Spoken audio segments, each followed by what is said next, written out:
Alrighty, let's begin. Alrighty, so I'm covering conditions.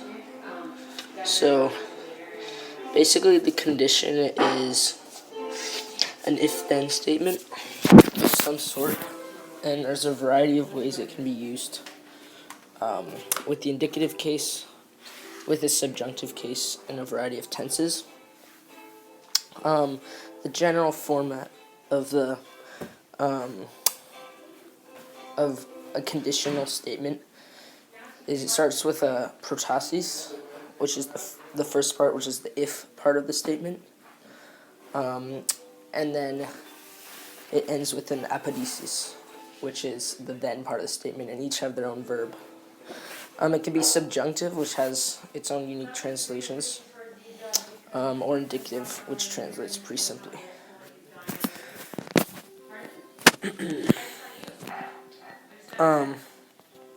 It's an example for indicative.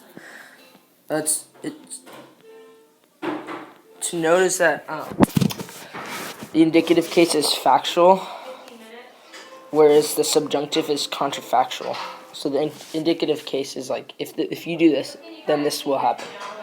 Or the subjunctive case is, if you were to do this, but you don't, then this would happen, but it doesn't because you don't do the if part of the statement. So for example, si vis interroga illum.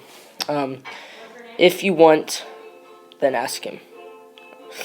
And that's indicative, and yes, it's mixed conditions, which is basically just means that the verb tense in the apodesis is different from the verb tense in the protasis, but it translates still pretty normally. And then here, this is the subjunctive. So an example. So, si fugam meam celeritis. If I should run, that's the apodesis si fugam. So highlight the apodesis. Or sorry, the protasis. Then y'all would hide me. And so that is the apo. And that's the protasis. And this is in the subjunctive tense. So it's contrafactual, so but I don't, although I might. Otherwise, why would you say it? Anyways, so just a little way to identify these. It's pretty simple because you'll either see a C in the beginning, and then you'll know you have a condition, and then you can just go to the verb, and then look at the second part and go all the way to the verb, and so you have the protasis and the apodesis. And there's, for the negative conditions, you have to look for nisi in the apodesis, so that's a little tricky, but still not that bad. So some examples for identification. So let's just take a couple. I think I'm thinking of doing it so I'll pause and then let the people in the class try to answer it.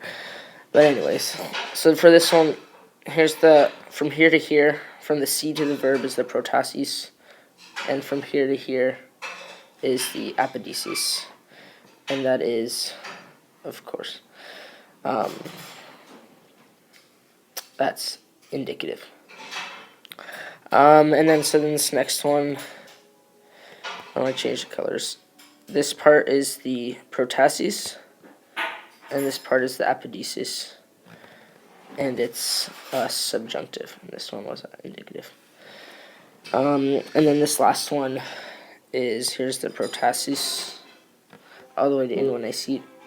You can see sometimes they have a lot of words within, but if you just go to the verb, it'll be fine. And then this one's, oh no, I think it just goes to here, the apodesis. Alrighty. Moving on.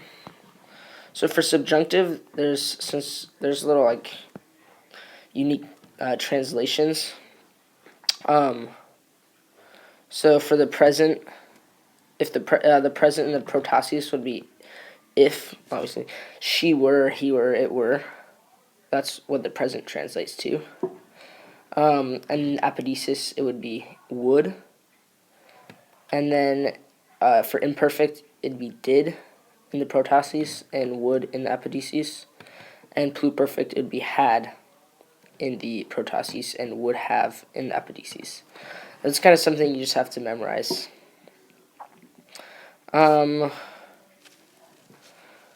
Okay, some more examples. Might look at those. Alrighty. And more examples. And then the last part of this presentation is the special cases. So, nisi, obviously, it's basically like negative conditions. And you kind of translate it as the same, except for it's like I would have done this if I had not done this. So it's kind of like flipped. I'll put an example later on. Mixed tenses, which isn't that bad, and I don't think I'm going to cover this because it's not within the scope of this class, and we haven't encountered it in Apollonius. So that's just about it. Let's go back to my title page.